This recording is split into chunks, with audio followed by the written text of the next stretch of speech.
ഈ സമ്മേളനം ഉദ്ഘാടകർമ്മ നിർവഹിക്കുന്നതിനായി ദക്ഷിണ കേരള ജമിയത്തുൽ ഉലമ ജനറൽ സെക്രട്ടറിയും മുജ് ഹജ്ജ് കമ്മിറ്റി ചെയർമാനുമായ ഉസ്താദ് തൊടിയൂർ മുഹമ്മദ് കുഞ്ഞു മൗലവി അദ്ദേഹത്തെ ആദരവോടെ ക്ഷണിക്കുന്നു. അസ്സലാമു അലൈക്കും വറഹ്മത്തുള്ളാഹി വബറകാതുഹു. ഈ സമ്മേളനം ശ്രവിക്കുന്ന മുഴുവൻ ജനാധിപത്യ മതേതര വിശ്വാസികൾക്കും എൻ്റെ സമാധാനത്തിൻ്റെ അഭിവാദ്യങ്ങൾ. ഈ സമ്മേളനത്തിൻ്റെ ബഹുമാനീയനായ അധ്യക്ഷൻ ഈ വേദിയെയും സദസ്സിനെയും ധന്യമാക്കിയിരിക്കുന്ന ബഹുമാനപ്പെട്ട പണ്ഡിതന്മാരെ, നേതാക്കളെ, സഹോദരങ്ങളെ, സുഹൃത്തുക്കളെ, ഇന്നലെ കേരളത്തിൻ്റെ ബഹുമാന്യനായ വ്യവസായ വകുപ്പ് മന്ത്രി രാജീവ് സാറും ഞാനും കൂടി ആലുവ പ്രയാറിൽ ഒരു സമ്മേളനത്തിൽ സംബന്ധിച്ചു. അവർ പാലിയേറ്റീവ് സെൻ്ററിൻ്റെ ഉദ്ഘാടനമായിരുന്നു. കിടപ്പ് രോഗികളെ ഉപകരണങ്ങളെല്ലാം കൊടുത്തേച്ച് സഹായിക്കുന്ന ഒരു നല്ല പദ്ധതി 8 വർഷമായി നടക്കുന്നതാണ്. അപ്പോൾ ഇന്നലെ അദ്ദേഹം ബഹുമാനപ്പെട്ട മന്ത്രി സംസാരിച്ചപ്പോൾ കിടപ്പ് രോഗികൾ ശരീരം അവശരായി കിടക്കുന്നു, ശുശ്രൂഷിക്കുന്നവർ മാനസികമായി അവശത അനുഭവിക്കുന്നുണ്ട്. ഞാൻ ഇച്ചിരി മാനസിക അവശത അനുഭവിക്കുക. ഇവിടെ ഇപ്പോൾ തന്നെ ഇങ്ങോട്ട് പോരാൻ നേരത്ത് 2 ടെൻഷൻ. ഒന്ന് വിളിയോട് വിളി. SDPA സമ്മേളനത്തിന് ഉസ്താദ് പോന്നോ എന്ന് ചോദിച്ചു.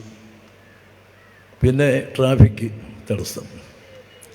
അപ്പോൾ ഞാൻ പറഞ്ഞ്, ഞാൻ SDPI രാഷ്ട്രീയത്തിലുള്ള ആളല്ല, SDPIയിലും ഇല്ല, ഒരു രാഷ്ട്രീയത്തിലുമില്ല. എല്ലാ രാഷ്ട്രീയത്തോടും ദക്ഷിണ കേരള ജമിയത്തുലമയ്ക്ക് സമദൂര സിദ്ധാന്തമാണ് ഉള്ളത്. ഏതെങ്കിലും രാഷ്ട്രീയ പ്രസ്ഥാനം അല്ലെങ്കിൽ ഏതെങ്കിലും ഒരു രാഷ്ട്രീയ പ്രസ്ഥാനത്തോട് വിധേയത്വം കാണിച്ച് അവരിൽ നിന്ന് എന്തെങ്കിലും അധികാരം നേടിയെടുക്കണമെന്നോ ദക്ഷിണ കേരള ജമിയത്തുലമ ഈ കാലം വരെ ആഗ്രഹിച്ചിട്ടില്ല. എന്തെങ്കിലും വന്നെങ്കിലും ഇങ്ങനെ പുറകെ വഴിയേ വന്നിട്ടേ ഉള്ളൂ. അതപ്പോൾ ഹജ്ജ് കമ്മിറ്റി ചെയർമാൻ എന്നൊക്കെ പറഞ്ഞത് അന്നത്തെ വകുപ്പ് മന്ത്രി KT ലജി സാഹിബിനോട് ഞാൻ സേവനം ചെയ്തോടെ എന്നെ ആ ചുമതല ഏൽപ്പിക്കരുത് എന്ന് ആവർത്തിച്ച് പറഞ്ഞതാണ്. ബഹുമാനപ്പെട്ട പാണക്കാട് സയ്യിദ് ഹൈദരലി ശിഹാബ് തങ്ങൾ ഉൾപ്പെടെയുള്ള ഇടത് വലത് രാഷ്ട്രീയ വ്യത്യാസമില്ലാതെ എല്ലാവരും കൂടി ഒരുമിച്ച് സംയുക്തമായി സമ്മർദ്ദം ചേർത്തപ്പോൾ ഏറ്റെടുത്ത് പോയതാണ്. ഇപ്പോൾ ഞാൻ സ്വയം ഒഴിഞ്ഞു മാറുകയാണ്. അതിലൊക്കെ ഒരു മെമ്പറാകാൻ പോലും ഇന്നത്തെ വകുപ്പ് മന്ത്രി V അബ്ദുറഹ്മാൻ സാഹിബ് ഒന്നാമതായി ഹജ്ജ് കമ്മിറ്റിയിൽ എൻ്റെ പേരെഴുതി വെച്ചപ്പോൾ ഞാൻ അദ്ദേഹത്തെ നേരിൽ കണ്ട് റിക്വസ്റ്റ് ചെയ്തതിനെ ഒഴിവാക്കുക, ഞാൻ സേവനം ചെയ്തോളാം. അപ്പോൾ ദക്ഷിണ കേരള ജമിയത്തുലമ ആ നയമാണുള്ളത്. ഇവിടെ SDPIയുടെ പ്രവർത്തകർ പല സമ്മേളനങ്ങളും എന്നെ ക്ഷണിക്കാറുണ്ട്. ഞാൻ സൂത്രത്തിൽ ഒഴിഞ്ഞു മാറുക പതിവ്. എന്തെങ്കിലും കാരണങ്ങൾ പറഞ്ഞു. ഒരു സമ്മേളനത്തിൽ സംബന്ധിച്ചു. അത് പൗരത്വ ഭേദഗതിക്കെതിരായിട്ടുള്ള ഒരു പ്രതിഷേധ സമ്മേളനം രാജ്ഭവൻ്റെ മുമ്പിൽ വെച്ച് നടത്തിയപ്പോൾ അത് ഞാൻ സംബന്ധിച്ചു. അത് SDPIയുടെ സമ്മേളനത്തിൽ മാത്രമല്ല, മാർക്സിസ്റ്റ് പാർട്ടി സംഘടിപ്പിച്ച സമ്മേളനങ്ങളിലും ഞാൻ സജീവമായി സംബന്ധിക്കുമായിരുന്നു. CPI സംഘടിപ്പിച്ച സമ്മേളനത്തിലും സമ്മേളിച്ചെന്ന് മാത്രമല്ല, ഭരണഘടനയുടെ ആമുഖം വായിച്ചു കൊടുക്കുന്നത് പോലും ഞാനായിരുന്നു പല സമ്മേളനങ്ങളിലും. കോൺഗ്രസ്, മുസ്ലിം ലീഗ് ഇവരൊക്കെ സംഘടിച്ച എല്ലാ സമ്മേളനങ്ങളിലും. കാരണം ആ രാഷ്ട്രീയമല്ല അതിൻ്റെ പിന്നിലുള്ളത്, ആ പ്രമേയമാണ്. ഇവിടെ SDPIയുടെ രാഷ്ട്രീയമല്ല, അതിവിടെ അധ്യക്ഷനും സ്വാഗത പ്രാസംഗനും ഒക്കെ പറഞ്ഞു. എനിക്ക് രാഷ്ട്രീയത്തോടുള്ള പ്രതിബദ്ധതയല്ല, ഈ പ്രമേയമാണ്. വഖഫ് ഭേദഗതി ബില്ലിനെതിരായിട്ട് ഇന്ത്യ മഹാരാജ്യത്ത് ആദ്യമായി രംഗത്ത് സമരമുഖത്ത് വന്നത് ദക്ഷിണ കേരള ജമിയത്തുലമയാണ്.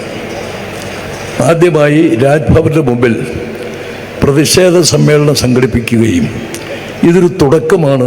ഈ സമ്മേളനത്തിൻ്റെ അലകൾ ആഴവും പരപ്പുമുള്ള ഒരു ജലാശയത്തിൽ ഒരു ചെറിയ പൊടിക്കല്ലെടുത്തിട്ടാൽ അതിൻ്റെ ഓളം നാനാഭാഗത്തും പരന്ന് എത്തുന്നത് പോലെ ദക്ഷിണ കേരള ജംഇയ്യത്തുൽ ഈ വഖഫ് ഭേദഗതി ബില്ലിനെതിരായിട്ട് രാജ്ഭവന്റെ മുമ്പിൽ തിരുവനന്തപുരത്ത് സംഘടിപ്പിച്ച ഈ സമരത്തിൻ്റെ അലകൾ ഇന്ത്യ രാജ്യം മൊത്തം അത് എത്തും എന്ന പ്രഖ്യാപനത്തോടെയായിരുന്നു ആ സമ്മേളനം ഞാൻ ഉദ്ഘാടനം ചെയ്തത്. അതിൻ്റെ ആ ഓളത്തിൻ്റെ ഒരു ഭാഗമാണ് ചരിത്രം ചിറകുരിച്ച് നിൽക്കുന്ന ഈ കൻ്റോൺമെൻറ്റിൽ ഈ മഹാസമ്മേളനം നടക്കുന്നത്. അപ്പോൾ എനിക്ക് ഇതിനോട് രാഷ്ട്രീയ പ്രതിബദ്ധത ഉള്ളതുകൊണ്ടല്ല, അങ്ങനെ തെറ്റിദ്ധരിക്കും വേണ്ട. ബഹുമാനപ്പെട്ട SDPI സംഘടനയിലെ പ്രിയപ്പെട്ട പ്രവർത്തകരും എന്നെക്കുറിച്ച് അങ്ങനെ ധരിക്കരുത് എന്നുകൊണ്ട് അഭ്യർത്ഥിക്കുക. പിന്നെ മറ്റൊരു കാര്യം, ഇവിടെ ഇന്ത്യയെ സംബന്ധിച്ച് പറഞ്ഞു, മുസ്ലിം പാരമ്പര്യത്തെക്കുറിച്ച് പറഞ്ഞു. ഒരു കാര്യം വ്യക്തമാണ്, സൂര്യൻ അസ്തമിക്കാത്ത ബ്രിട്ടീഷ് സാമ്രാജ്യത്തിൻ്റെ ചക്രവർത്തി ജോർജ് അഞ്ചാമൻ്റെ കുഞ്ചിരോമത്തിൽ പിടിച്ച് കുടുക്കിക്കൊണ്ട് ബക്കിംഗ്ഹാം കൊട്ടാരത്തെ കിടിലം കൊള്ളിച്ചുകൊണ്ട് സിംഹത്തെ അതിൻ്റെ കൂട്ടിൽ കയറി പിടിക്കുന്ന പ്രതീതി ജനിപ്പിച്ചുകൊണ്ട്, ഹേ ജോർജ് എന്ന മനുഷ്യ, എൻ്റെ രാജ്യത്തിന് സ്വാതന്ത്ര്യം അനുവദിക്ക്, അല്ലെങ്കിൽ 6 അടി മണ്ണ് അനുവദിക്കൂ എന്ന് ഉറക്കെ പ്രഖ്യാപിച്ച മൗലാന മുഹമ്മദ് അലിയുടെ സമുദായമാണ് ഈ സമുദായം. അതാരും വിസ്മരിച്ചു കളയരുത്. വാര്യംകുന്നത്ത് കുഞ്ഞഹമ്മദ് ഹാജി അദ്ദേഹം 2 താലൂക്കുകളെ സംയോജിപ്പിച്ച് നിലമ്പൂര് കേന്ദ്രമാക്കി ഒരു രാജ്യം തന്നെ സ്ഥാപിച്ച് ബ്രിട്ടീഷുകാരനെ വെല്ലുവിളിച്ചയാളാണ്.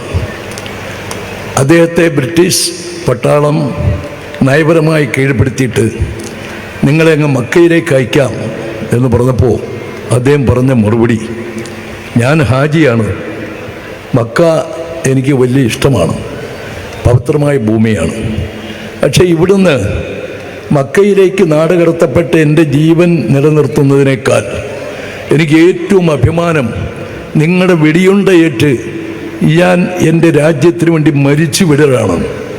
കോട്ടക്കുന്നിൻ്റെ ചരികിൽ നിന്നിട്ട് അദ്ദേഹത്തിൻ്റെ കണ്ണും കയ്യും കെട്ടിയപ്പോൾ, ബ്രിട്ടീഷുകാരായ എൻ്റെ കണ്ണും കയ്യും അഴിച്ചു വിട്, നിങ്ങൾ നേർക്ക് നേരെ വെടി വെച്ചോ എന്ന് പറഞ്ഞ് ബ്രിട്ടീഷുകാരൻ്റെ വെടിയുണ്ട ഏറ്റുവാങ്ങിച്ച് കെരമ ചൊല്ലി മരിച്ചു വീണ വാര്യംകുന്നത്ത് കുഞ്ഞഹമ്മദ് ഹാജിയുടെ അനുയായികളായിരിക്കുന്നവരൊക്കെ 5 ലക്ഷത്തിലധികം മുസ്ലിങ്ങൾ ഈ രാജ്യത്തിൻ്റെ സ്വാതന്ത്ര്യത്തിന് വേണ്ടി ജീവൻ അർപ്പണം ചെയ്തു എന്നാണ് ചരിത്രം. പക്ഷേ ഇന്ത്യയുടെ ചരിത്രം ഇന്ന് തമസ്കരിക്കപ്പെട്ടിരിക്കുന്നു. ഇന്ത്യക്ക് ചരിത്രം എഴുതിയത് നമ്മളായിരുന്നില്ല, ബ്രിട്ടീഷ് ചരിത്രകാരന്മാരാണ് ഈ രാജ്യത്തിന് ചരിത്രം എഴുതിയത്. രാജ്യത്തിന് ചരിത്രമില്ലാത്ത പോരായ്മ പരിഹരിക്കാൻ വേണ്ടി ആയിരുന്നില്ല ബ്രിട്ടീഷുകാരൻ ചരിത്രം എഴുതി തന്നത്, മറിച്ച് അവൻ കൈയടക്കിയ കോളനികൾ ലാഭകരമായി ഭരിക്കാൻ വേണ്ടിയായിരുന്നു. ഇന്ത്യക്ക് യഥാർത്ഥമായ ചരിത്രമുണ്ട്. ഇന്ത്യ മഹാരാജ്യം പവിത്രമായൊരു രാജ്യമാണെന്നും ഇന്ത്യക്ക് പവിത്രമായൊരു സംസ്കാരമാണുള്ളതെന്നും അംഗീകരിക്കാത്ത, സമ്മതിക്കാത്ത ഒരാളും 140 കോടി ഇന്ത്യൻ ജനങ്ങളിൽ ഒരാളും ഉണ്ടാകത്തില്ല. മുസ്ലിങ്ങൾ തീരെയില്ല. ഞാൻ ഈയിടെ ഒരു പത്രത്തിന് അഭിമുഖം കൊടുത്തപ്പോൾ ഞാൻ എടുത്തു പറഞ്ഞു, ഇന്ത്യയുടെ ദേശീയത, ഇന്ത്യയുടെ മതനിരപേക്ഷത, ഇന്ത്യയുടെ ബഹിസ്വരത, ഇന്ത്യയുടെ ജനാധിപത്യം, ഇന്ത്യയുടെ മതേതരത്വം അംഗീകരിക്കാത്ത ഒരാളും ഈ കേരളത്തിലില്ല, ഇന്ത്യയുടെ ഒരു ഭാഗത്തുമില്ല എന്ന്. കാരണം അത് വിശ്വാസത്തിൻ്റെ ഭാഗമാണ്. പ്രവാചകൻ പഠിപ്പിച്ചത് ഹുബ്ബുൽ വത്നി മിനൽ ഈമാൻ, ജന്മനാടിനെ സ്നേഹിക്കൽ ഈമാനിൻ്റെ വിശ്വാസത്തിൻ്റെ ഭാഗമാണ്. അപ്പം ഈ രാജ്യത്തിനെ വിരുദ്ധമായി ചിന്തിക്കുകയോ രാജ്യ താല്പര്യത്തിന് എതിരായി നീങ്ങുകയോ ചെയ്താൽ അവൻ ഇസ്ലാമിൽ ബർത്തില്ല, അവൻ്റെ ഇസ്ലാം പൂർണ്ണമല്ല എന്നാണ് പറഞ്ഞതിൻ്റെ അർത്ഥം. ആരും അക്രമത്തെ പ്രോത്സാഹിപ്പിക്കാനില്ല, ആരും അനീതിയെ പ്രോത്സാഹിപ്പിക്കാറില്ല. അപ്പം സ്വാഭാവികമായിട്ട് ഈ രാജ്യം, പക്ഷേ ഒരു കാര്യമുള്ളത്, ഭരണഘടനാ നിർമ്മാണ സഭയുടെ ചെയർമാൻ, ഇന്ത്യയുടെ ആദ്യത്തെ നിയമകാര്യ വകുപ്പ് മന്ത്രി ഡോക്ടർ BR അംബേദ്കർ ഒരു പ്രവചനം നടത്തി ഭരണഘടന സമർപ്പിച്ചിട്ട്, ഭരണഘടന എത്ര നല്ലതായിരുന്നാലും ഭരണഘടനയനുസരിച്ച് ഭരിക്കുന്നവർ അതിന് മൂല്യം കൽപ്പിക്കുന്നില്ല, അതിൻ്റെ അന്തസ്സാരത്വം നിലനിർത്തുന്നില്ലെങ്കിൽ ഭരണഘടന നല്ലതല്ല. ഒരു ഭരണഘടന എത്ര മോശമാണെങ്കിലും അതനുസരിച്ച് രാജ്യം ഭരിക്കുന്നവർ നന്നായി രാജ്യം ഭരിക്കുമെങ്കിൽ ആ ഭരണഘടന വളരെ മെച്ചപ്പെട്ടതാണ്. ഇന്ന് ഒക്കുപ് ഭേദഗതി ബില്ല്, ഏക സിവിൽ കോഡ്, പൗരത്വ ഭേദഗതി, ഇതിലൂടെയൊക്കെ ഇന്ത്യൻ ഭരണഘടനയുടെ അന്തസ്സാരത്വം കളഞ്ഞു കുടിക്കുകയല്ലേ. ഡോക്ടർ ബി ആർ അംബേദ്കർ പറഞ്ഞത് പകൽ വെളിച്ചം പോലെ പ്രോജ്വലമായി പുലരുകയല്ലേ. ഇന്ത്യയുടെ നിയമനിർമ്മാണ സഭകൾ, പവിത്രമായ സഭകൾ, പാർലമെന്റിന്റെ ഇരു സഭകളിലും ഈ ബില്ല് അവതരിപ്പിക്കപ്പെടുന്നതോടുകൂടി ഈ ഭരണഘടനയുടെ അസ്തിത്വമല്ലേ തകർക്കപ്പെടുന്നത്. ചിന്തിക്കണം. ഇവിടെ എന്തെല്ലാം കാര്യങ്ങൾ പറയാനുണ്ട്. ഇപ്പോൾ അമൃത്സറിൽ അമേരിക്കയുടെ സൈനിക വിമാനം ഇറങ്ങിക്കൊണ്ടേയിരിക്കുന്നു. ചില വിമാനത്തിൽ വരുന്നവരുടെ കാലുകളിൽ ചങ്ങലയും കൈകളിൽ വിലങ്ങും കിടക്കുന്നു. ഇപ്പം നമ്മുടെ ബഹുമാനപ്പെട്ട പ്രധാനമന്ത്രി അമേരിക്കൻ പ്രസിഡന്റുമായി ഒരു ചർച്ച നടത്തി, പത്രസമ്മേളനമൊക്കെ നടത്തിയിട്ട് വന്നു. പക്ഷേ അദ്ദേഹം വരുമ്പോഴും ഈ പറയുന്ന അവിടുത്തെ അനധികൃത കുടിയേറ്റക്കാർ എന്ന് പറഞ്ഞിട്ട് ആളുകളെ അയക്കുകയാണ്. ഞാൻ ഇന്നലെ ബഹുമാനപ്പെട്ട മന്ത്രിയുടെ സാന്നിധ്യത്തിൽ പറഞ്ഞു, അമേരിക്കയും മുസ്ലിങ്ങളുമായി വലിയ ബന്ധമുണ്ട്. അത് സ്പെയിൻ പണ്ഡിതനായ അല്ലാമ ഇബ്നു റുഷ്ദ്, അദ്ദേഹം മാലിക്കി മദ്ഹബിലെ മുഫ്തിയായിരുന്നു. അദ്ദേഹം പരിശുദ്ധ ഖുർആൻ പാരായണം ചെയ്തുകൊണ്ടിരിക്കുമ്പോൾ ഒരു 2 അസ്തമനത്തിൻ്റെയും 2 ഉദയത്തിൻ ഉടമസ്ഥനായ അള്ളാഹു, 2 ഉദയത്തിൻ്റെയും 2 അസ്തമനത്തിൻ്റെയും ഉടമസ്ഥനായ അള്ളാഹു എന്ന ഖുർആൻ വാക്യം, റബ്ബുൽ മശ്രിഖൈൻ റബ്ബുൽ മഗ്രിബൈൻ, ഇനി ഒരു വൻകര കണ്ടെത്താനുണ്ട് എന്ന് അദ്ദേഹം മനസ്സിലാക്കുകയും കൊളംബസിൻ്റെ യാത്രയ്ക്ക് പ്രചോദനം നൽകുകയും ചെയ്തു. അങ്ങനെയാണ് അമേരിക്ക വൻകര കണ്ടെത്തിയിട്ടുള്ളത്. ആ അമേരിക്കയിൽ നിന്ന് ഭൂമി എല്ലാവർക്കും ഒരുപോലെ അവകാശപ്പെട്ടതാണ്, പ്രകാശം എല്ലാവർക്കും ഒരുപോലെ അവകാശപ്പെട്ടതാണ്, വെള്ളവും വായും എല്ലാവർക്കും ഒരുപോലെ അവകാശപ്പെട്ടതാണ്. അവിടെ സാങ്കേതികത്വം പറഞ്ഞിട്ട് ആളുകളെയൊക്കെ നാടുകടത്തുകയും വിലങ്ങ് വെക്കുകയും കാലിൽ ചങ്ങലയിടുകയും ചെയ്യുന്ന എത്ര വലിയ അനീതിയാണ്, എത്ര സംസ്കാരശൂന്യമാണ്. അത് ഉണ്ടാകാൻ പാടില്ലാത്ത കാര്യങ്ങൾ ഉണ്ടായിക്കൊണ്ടേയിരിക്കുന്നു. അങ്ങനെ ഒരുപാട് കാര്യങ്ങൾ. ഞാൻ പറഞ്ഞത്, ഇന്ത്യ മഹത്തായൊരു പാരമ്പര്യമുള്ള രാജ്യമാണ്. ഋഷിവര്യന്മാരുടെ നാട് എന്ന അർത്ഥത്തിന് ആർഷഭാരതം എന്നീ രാജ്യം വിശേഷിപ്പിക്കപ്പെടുന്നുണ്ട്. മഹാമുനിമാരുടെ പൈതൃകമുള്ള രാജ്യമാണിത്. ലോക സംസ്ഥ സുഖനോ ഭവന്തു, ഇതായിരുന്നു അവരുടെ മുദ്രാവാക്യം. ലോകത്തെ മുഴുവൻ ജനങ്ങളെയും, മുഴുവൻ ജീവജാലങ്ങളെയും, മുഴുവൻ സസ്യങ്ങളെയും ഒക്കെ ഒരു കുടുംബത്തിലെ അംഗമായി കാണുകയും അതിനൊക്കെ അംഗീകരിക്കുകയും അവർക്ക് ആവശ്യമായ ജീവിത സ്വാതന്ത്ര്യമൊക്കെ അനുവദിച്ചു കൊടുക്കുകയും ചെയ്ത മഹാമുനിമാരുടെ തനതായ പാരമ്പര്യമുള്ള രാജ്യമാണ് നമ്മുടെ രാജ്യം. 938 ഇന്ത്യ ആക്ട് നിലവിൽ വരുന്നത് വരെയും ഈ രാജ്യം കുറേ കാലം ഭരിക്കപ്പെട്ടിരുന്നത് മനുസ്മൃതിയുടെ അടിസ്ഥാനത്തിലാണ്. ആ മനുസ്മൃതിയിലേക്കാണോ ഇപ്പോൾ രാജ്യം മടങ്ങിപ്പോകുന്നത് എന്ന് ഇപ്പോഴത്തെ വാർത്തകൾ കേൾക്കുകയും വായിക്കുകയും കാണുകയൊക്കെ ചെയ്യുമ്പോൾ നമുക്ക് തോന്നിപ്പോകുന്നുണ്ട്. അത് ഇന്ത്യയുടെ സംസ്കാരത്തിന് നിരക്കുന്നതല്ല. ഈ നമ്മുടെ ബഹുമാനപ്പെട്ട പ്രധാനമന്ത്രി ഉൾപ്പെടെ വിദേശ രാജ്യങ്ങളിലേക്ക് പോകുമ്പോൾ അവരൊക്കെ ഏറ്റവും കൂടുതൽ ആദരിക്കപ്പെടുന്നത്, ബഹുമാനിക്കപ്പെടുന്നത് ഈവൻ അമേരിക്കയിൽ ഉൾപ്പെടെ ഒരു മതേതര രാഷ്ട്രത്തിൻ്റെ, ജനാധിപത്യ രാജ്യത്തിൻ്റെ ഭരണാധികാരികൾ എന്ന നിലയിലാണ്. സാഹിത്യകാരന്മാർ ഇന്ത്യ മഹാരാജ്യത്തെ വിശേഷിപ്പിച്ചത് ഉദ്യാനം എന്നാണ്. വിവിധ തരത്തിലുള്ള ചെടികൾ, പൂക്കൾ, മരങ്ങൾ, നദികൾ, ഇതെല്ലാം കൂടി ഒത്തിണങ്ങുന്നതിനാണ് ഉദ്യാനം എന്ന് പറയാറുള്ളത്. അതുപോലെ നമസ്കാരത്തഴമ്പും ചന്ദനക്കുറിയും കുരിശും സിഖുകാരുടെ ദാടിയും തലപ്പാവും എന്ന് വേണ്ട മുഴുവൻ ചിഹ്നങ്ങളും ഒത്തുണങ്ങുന്ന ഒരു വലിയ രാജ്യം. അങ്ങനെ അറേബ്യയിൽ നിന്ന് തൗഹീദിൻ്റെ കാഹളവും മുടക്കി കൊണ്ടുവന്ന മുസ്ലിങ്ങളെ ഈ രാജ്യം സാധിച്ചത്. യൂറോപ്പിൽ നിന്ന് കുരിശിൻ്റെ സംസ്കാരവുമായി വന്ന ക്രൈസ്തവ സമൂഹത്തെ ഈ രാജ്യം സ്വാഗതം ചെയ്തു. മധ്യേഷ്യയിൽ നിന്ന് ഇറുകേത സൂക്തങ്ങൾ ഉരുവിട്ടു വന്ന ആര്യ സമൂഹത്തെ ഈ രാജ്യം സ്വാഗതം ചെയ്തു.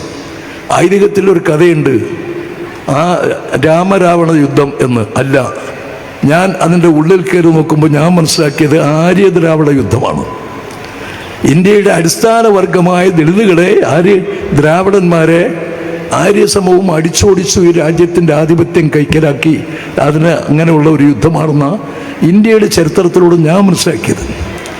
ഇന്ത്യയുടെ ചരിത്രം ഇപ്പോൾ പലർക്കും അറിയില്ല. വാടക ചരിത്രകാരന്മാർ നമുക്ക് ചരിത്രം എഴുതുന്നുണ്ട്, സിനിമ ആർട്ടിസ്റ്റുകൾ ചരിത്രം എഴുതുന്നുണ്ട്. ഇന്ത്യയുടെ യഥാർത്ഥമായ ചരിത്രം കണ്ടെത്തണം.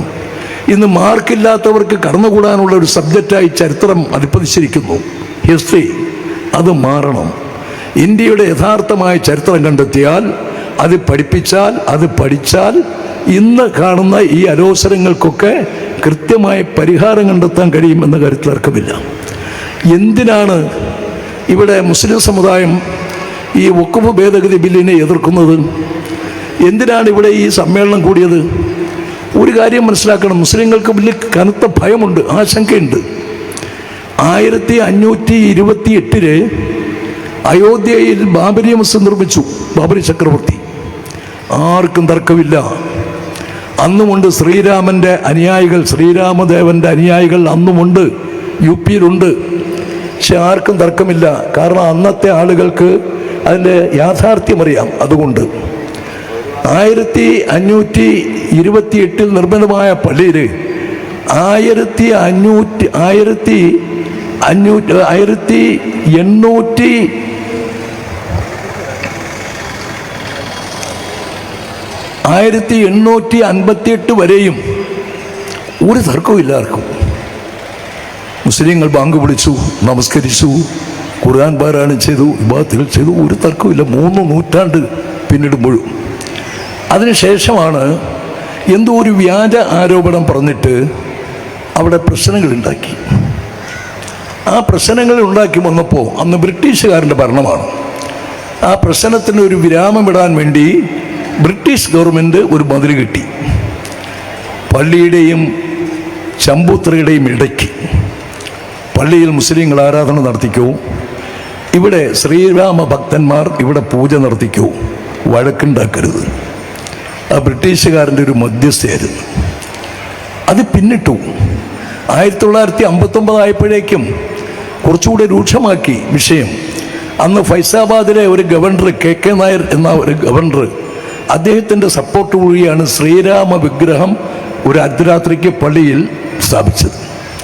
അതിനുശേഷം ഇന്ത്യയുടെ മതേതരത്വം, ഇവിടുത്തെ പള്ളികളും ക്ഷേത്രങ്ങളും ചർച്ചുകളും ബുദ്ധവിഹാരങ്ങളും ഈ പറയുന്ന ഗുരുദ്വാരകളുമൊക്കെ ഇന്ത്യൻ മതേതരത്വത്തിൻ്റെ ചിഹ്നങ്ങളാണ്. എന്ന് പറഞ്ഞാലും ഓരോ വെള്ളി നക്ഷത്രങ്ങളാണ്. ഏതെങ്കിലും ഒന്ന് തകർക്കപ്പെടുകയോ എതിർക്കപ്പെടുകയോ ചെയ്താൽ അത്രയും ഇന്ത്യയുടെ മതേതരത്വം നശിച്ചു പോവുകയാണ്.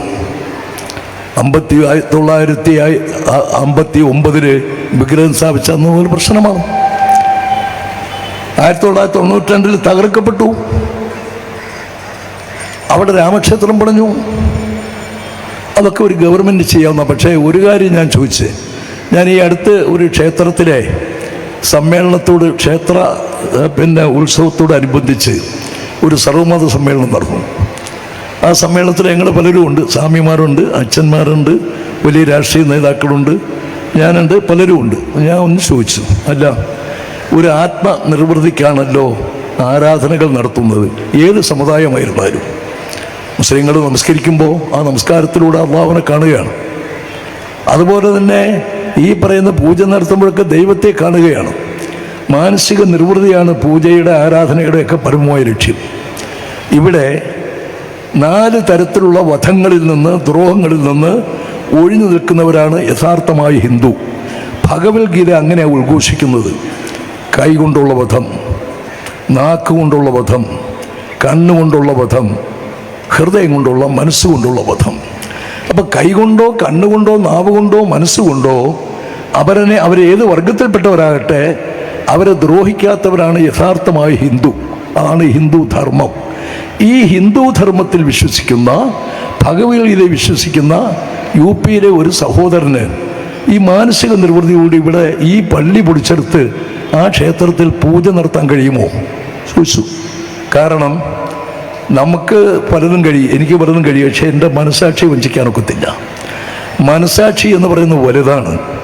അത് നമസ്കാരത്തരമ്പുള്ള മുസൽമാൻ്റെയും ചന്ദനക്കുറിയിട്ട ഹൈന്ദവരെയും കുരിശ് കെട്ടിയ ക്രൈസ്തവൻ്റെയും എല്ലാ മതചിഹ്നങ്ങൾ അണിഞ്ഞവരുടെയും മതമുള്ളവരുടെയും മതമില്ലാത്തവരുടെയും ഒക്കെ മനസ്സിൻ്റെ ഗതി വടക്ക് നോക്കി യന്ത്രം എവിടെ വെച്ചാലും അതിൻ്റെ കാന്തസൂചി വടക്കോട്ട് തിരിഞ്ഞ് നിൽക്കുന്ന പോലെ നമ്മുടെ മനസ്സാക്ഷി എപ്പോഴും സത്യത്തിൻ്റെയും ധർമ്മത്തിൻ്റെയും നീതിയുടെയും ഭാഗത്തേക്കാണ് തിരിഞ്ഞു നിൽക്കുന്നത്. രാഷ്ട്രീയ ലാഭത്തിന് വേണ്ടി, വോട്ട് സമ്പാദിക്കാൻ വേണ്ടി, സാമുദായിക സ്പർദ്ധ വർദ്ധിപ്പിക്കാൻ വേണ്ടി, ജനങ്ങളെ തമ്മിൽ അകറ്റാൻ വേണ്ടി മനസാക്ഷിക്ക് വിരുദ്ധമായി ആരും പ്രവർത്തിക്കരുത് എന്നാണ് ഹിന്ദു ധർമ്മം പഠിപ്പിക്കുന്ന ഭഗവത്ഗീത. അത് തന്നെയാണ് ഖുർആനും പഠിപ്പിക്കുന്നത്. ഒരു നിരപരാധി കൊല്ലപ്പെട്ടാൽ ലോകത്തെ മുഴുവൻ ആളുകളും കൊല്ലപ്പെടുന്നതിന് സമാനമാണത്. ഒരു നിരപരാധിയുടെ ജീവൻ ഭദ്രമാക്കിയാൽ ലോകത്തെ മുഴുവൻ ആളുകളെയും ജീവിപ്പിക്കുന്നതിന് തുല്യമാണത്. നീ ഭക്ഷണം കഴിച്ച് അത്താഴം കഴിച്ച് വയറ് നിറച്ച് ജീവിക്കുമ്പോൾ അയൽവാസി പട്ടിണി കിടക്കുകയാണെങ്കിൽ അങ്ങനെയുള്ളവർ ഈ സമുദായത്തിൽപ്പെട്ടവരല്ല. അയൽവാസി എന്ന് പറയുന്നത് ഏത് വർഗത്തിൽപ്പെട്ടവരാകട്ടെ, മനുഷ്യൻ, അയൽവാസിയായ ഒരു മനുഷ്യൻ പട്ടിണി കിടക്കുമ്പോൾ വയറ് നിറച്ച് അത്താഴം കഴിച്ച് ജീവിക്കുന്ന ഒരു മുസൽമാൻ ഈ സൊസൈറ്റിക്ക് പുറത്താണെന്ന് പ്രവാചകൻ കൽപ്പിച്ചു, പ്രഖ്യാപിച്ചു. ഭാരം ചുമക്കുന്ന ഒരു മൃഗത്തെ മെലിഞ്ഞൊട്ടിയ നിലയിൽ കണ്ടപ്പോൾ അതിൻ്റെ ഉടമസ്ഥനെ വിളിച്ചിട്ട് താക്കീത് ചെയ്തു, നീ നീതി പുലർത്തണം ഈ മൃഗത്തോട്, അതിനെക്കൊണ്ട് ജോലി ചെയ്യിക്കാൻ അതിന് കൃത്യമായ ആഹാരവും ഭക്ഷണവും കൊടുക്കണം എന്ന്.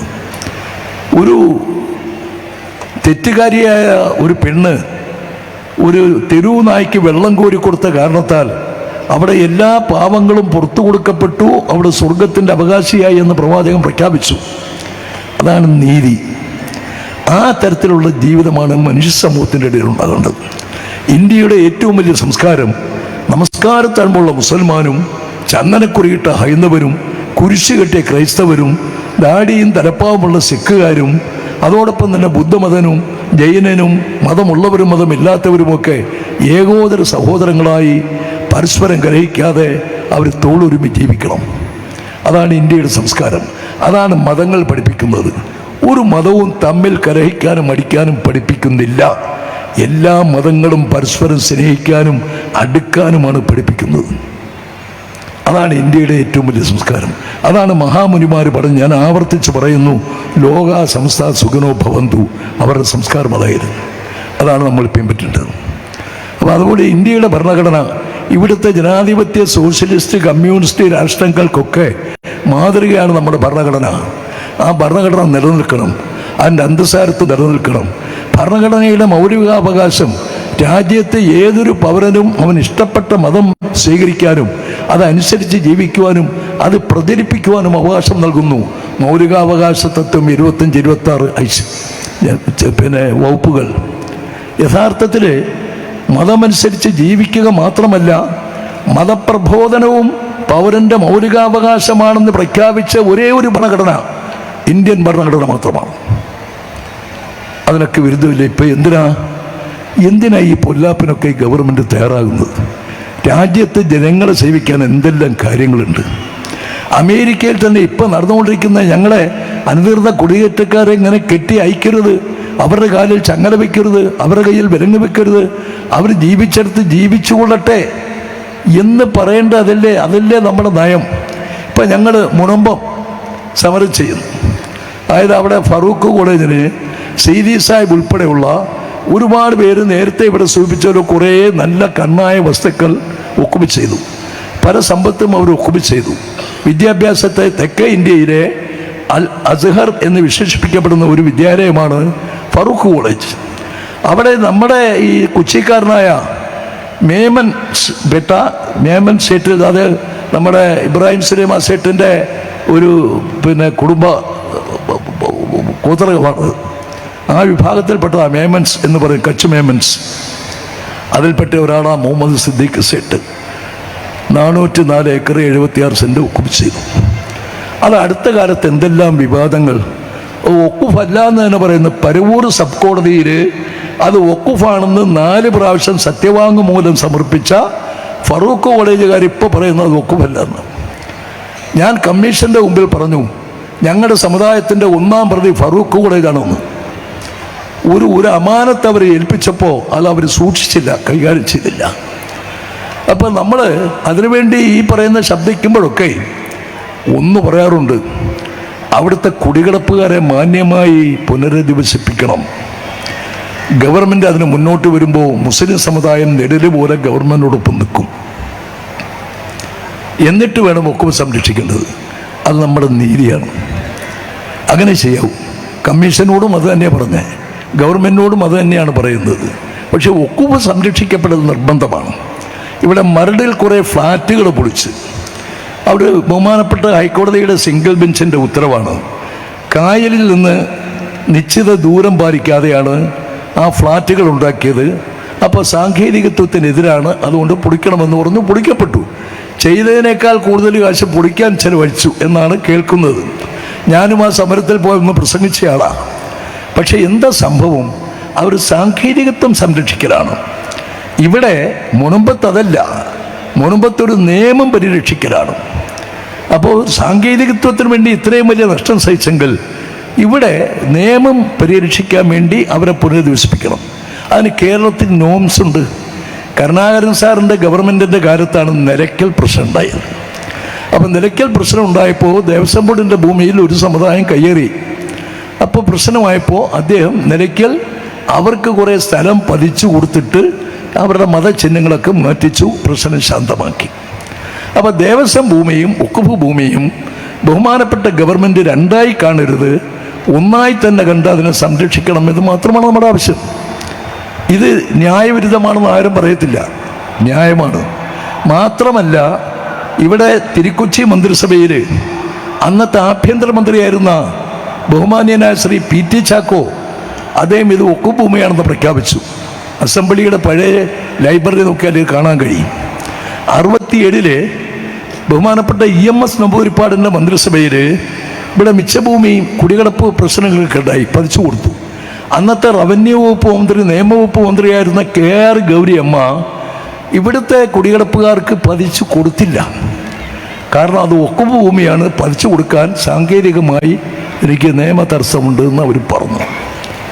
കേരള അസംബ്ലിയിൽ എൻ്റെ രേഖയുണ്ട്. ഈ 15ാം നിയമസഭയുടെ 7ാം സമ്മേളനത്തിൽ ഡിസംബർ 22 മുസ്ലിം ലീഗിൻ്റെ MLA KPA മജീദ് സാർ ഉൾപ്പെടെയുള്ള 4 പേര് ഒരു ചോദ്യം ഉന്നയിച്ചു. സിറായി വഖഫ് ഭൂമിയെ സംബന്ധിച്ച്, മുനമ്പം വഖഫ് ഭൂമിയെ സംബന്ധിച്ച്. ഇന്നത്തെ വഖഫ് വകുപ്പ് മന്ത്രി ജനാബ് V അബ്ദുറഹ്മാൻ അതിന് മറുപടി പറഞ്ഞത് അത് വഖഫ് ഭൂമിയാണെന്നാണ്. അപ്പോൾ ബഹുമാനപ്പെട്ട കേരള ഹൈക്കോടതിയുടെ ഡിവിഷൻ ബെഞ്ചും പരൂർ സബ് കോടതിയും ഒക്കെ തന്നെ ഈ പറയുന്ന തിരുക്കൊച്ചി മന്ത്രിസഭ മുതൽ ഇങ്ങോട്ട് ഇപ്പോഴത്തെ ഈ 15ാം നിയമസഭയുടെ 7ാം സമ്മേളനം വരെയും അത് വഖഫാണെന്ന് സ്ഥിരീകരിച്ചു കഴിഞ്ഞിരിക്കുന്നു. പിന്നെ എന്തിനാണ് ഇവിടെ കമ്മീഷൻ്റെ ആവശ്യം? എന്തിനാണ് ഒരു പഠനത്തിൻ്റെ കാര്യമുള്ളത്? അതങ്ങ് സംരക്ഷിച്ചാൽ പോരെ, അത് എത്രയേ ഉള്ളൂ. അതിനകത്ത് കുടികിടപ്പുകാരെ മാന്യമായി പുനരധിവസിപ്പിക്കണം. ഇവിടെ കൂട്ടിക്കൽ പ്രശ്നം ഉണ്ടായപ്പോൾ ഞങ്ങൾ 10-11 വീടാണ് ഉണ്ടായി കൊടുത്തത്. അതുപോലെ ഈ പറയുന്ന മുനമ്പത്തെ ആരെങ്കിലും ഒഴിവാക്കപ്പെടുന്നെങ്കിൽ അവർക്ക് ഭവനം നിർമ്മിച്ചു കൊടുക്കാൻ മുസ്ലിം സമുദായം ഗോൾമുഖത്തുണ്ടാകുമെന്ന് ഉറക്കെ പ്രഖ്യാപിച്ചു. നമ്മൾ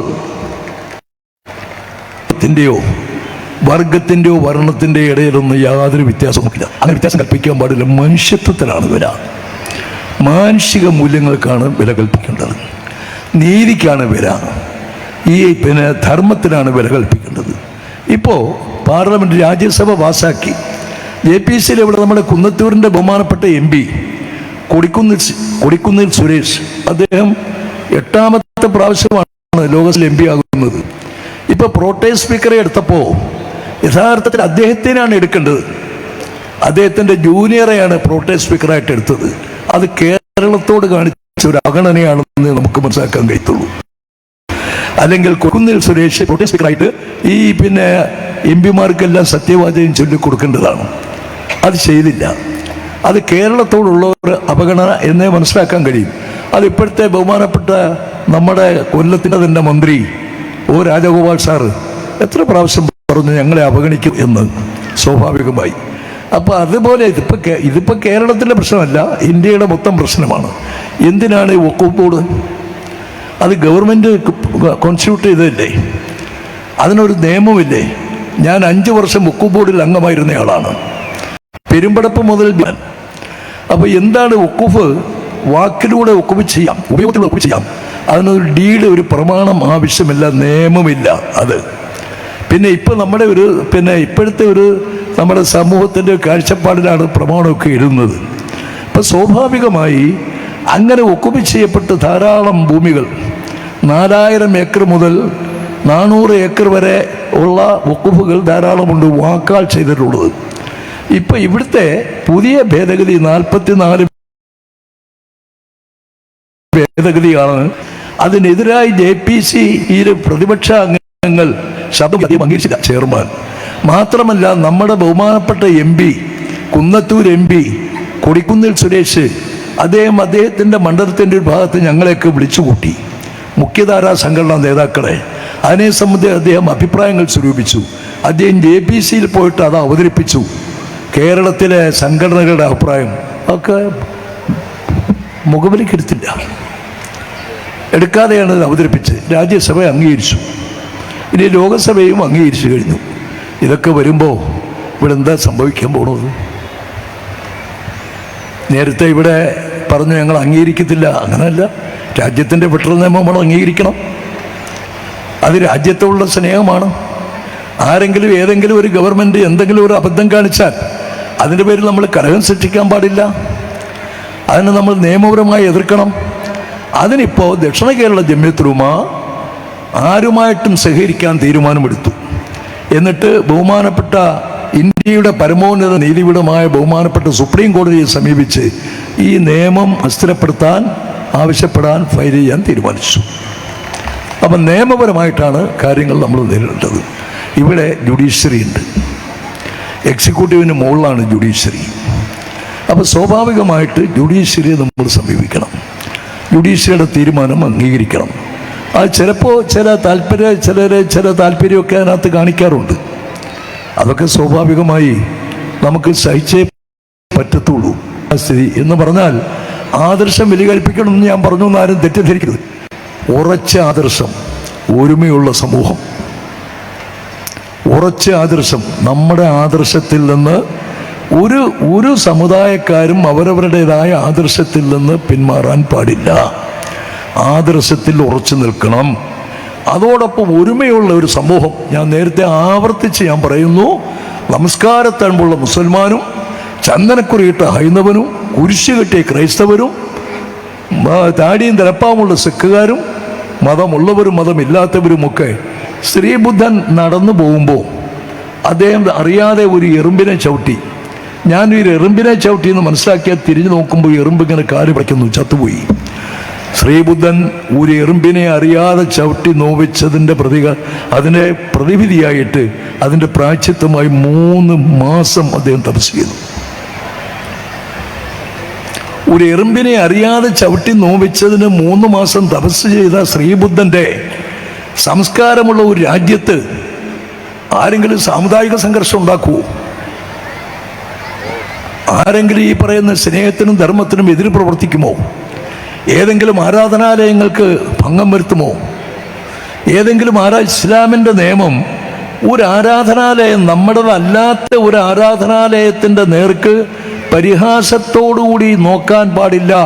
അങ്ങനെ നോക്കിയാൽ അവൻ ഈ സൊസൈറ്റിയിൽ നിന്ന് പുറത്താണെന്ന് ഖുർആൻ പഠിപ്പിക്കുന്നു. വലാ തസ്ബുല്ലദീന യദൂന മിൻ ദൂനില്ലാ, പരിശുദ്ധ ഖുർആനാണ്. അപ്പോൾ സ്വാഭാവികമായി ഓരോ സമുദായവും അവരവരുടേതായ ആദർശങ്ങൾ കാത്ത് സൂക്ഷിക്കുമെങ്കിൽ ഇപ്പോൾ ഇവിടെ നമ്മുടെ രാജ്യത്ത് നടക്കുന്നത് രാഷ്ട്രീയ നേട്ടം, ലാഭം. അതിനാരെ തേജോവധം ചെയ്യണമെങ്കിലും എന്ത് നിയമം കൊണ്ടുവരണമെങ്കിലും കൊണ്ടുവരിക, രാഷ്ട്രീയ ലാഭം ഉണ്ടാക്കുക, ഭരണ സ്ഥിരീകരണം ഉണ്ടാക്കിയെടുക്കുക എന്നുള്ളതാണ്. അത് ഇന്ത്യയുടെ സംസ്കാരത്തിന് നിരക്കുന്നതല്ല. ഇന്ത്യയുടെ സംസ്കാരം മറ്റൊന്നാണ്. പണ്ഡിറ്റ് ജവഹർലാൽ നെഹ്റു, ഇന്ത്യയുടെ പ്രഥമ പ്രധാനമന്ത്രി, സൗദി അറേബ്യ സന്ദർശിച്ചപ്പോൾ അദ്ദേഹത്തെ യമാമ കൊട്ടാരത്തിലേക്ക് അറബി കുട്ടികൾ സ്വാഗതം ചെയ്തത് മർഹബൻ ബിർ റസൂൽ, മർഹബൻ ബിർ റസൂൽ എന്ന അറബി സ്വാഗതഗാനം ആരംഭിച്ചുകൊണ്ടാണ്. സമാധാനത്തിൻ്റെ വിവിധ മതങ്ങളുടെയും സംസ്കാരങ്ങളുടെയും സംഗമഭൂമിയായ ഇന്ത്യ മഹാരാജ്യത്തിൻ്റെ ഭരണത്തലവന് സ്വാഗതം എന്ന് പറഞ്ഞിട്ടാണ് സൗദി കൊട്ടാരത്തിലേക്ക് അദ്ദേഹം സ്വാഗതം ചെയ്യപ്പെട്ടത്. നമ്മുടെ വിദേശത്തൊക്കെ പോകുമ്പോൾ നമ്മുടെ കൈമുതൽ അത് തന്നെയാണ്. അറബികൾക്ക് എണ്ണയുണ്ട്, യൂറോപ്യന്മാർക്ക് അതിൻ്റെ സമ്പത്തുണ്ട്. പക്ഷെ നമ്മുടെ ഏറ്റവും വലിയ സമ്പത്ത് നമ്മുടെ മതേതരത്വമാണ്. നമ്മുടെ മതനിരപേക്ഷതയാണ്, നമ്മുടെ ദേശീയതയാണ്, നമ്മുടെ ഭരണഘടനയുടെ അന്തസ്സാരത്വമാണ്. അത് സംരക്ഷിക്കണം. ഇപ്പോൾ പാസ്സാക്കുന്ന ഈ വഖഫ് ഭേദഗതി ബില്ല് ഭരണഘടനയെ നശിപ്പിക്കുന്നതാണ്, ഭരണഘടനയെ കഴുത്തിൽ കത്തിവെക്കുന്നതാണ്. പൗരത്വ ഭേദഗതം ഭരണഘടനയെ തകർക്കുന്നതാണ്. ഏക സിവിൽ കോഡ് ഈ ഭരണഘടനയുടെ മൗലികാവകാശ തത്വങ്ങളും മാർഗദർശനങ്ങളും ഇത് തമ്മിൽ എതിരായാൽ മൗലികാവകാശ തത്വത്തിനാണ് പ്രസക്തിയുള്ളത്. അപ്പോൾ അത് മാർഗദർശനത്തിൽ ഏതെങ്കിലും ഒന്ന് കണ്ടിട്ട് അത് നടപ്പിലാക്കുമെന്ന് പറയുന്ന പിടിവാശി ഒരു സമുദായത്തോട് കാണിക്കുന്ന വലിയ അക്രമമാണ്.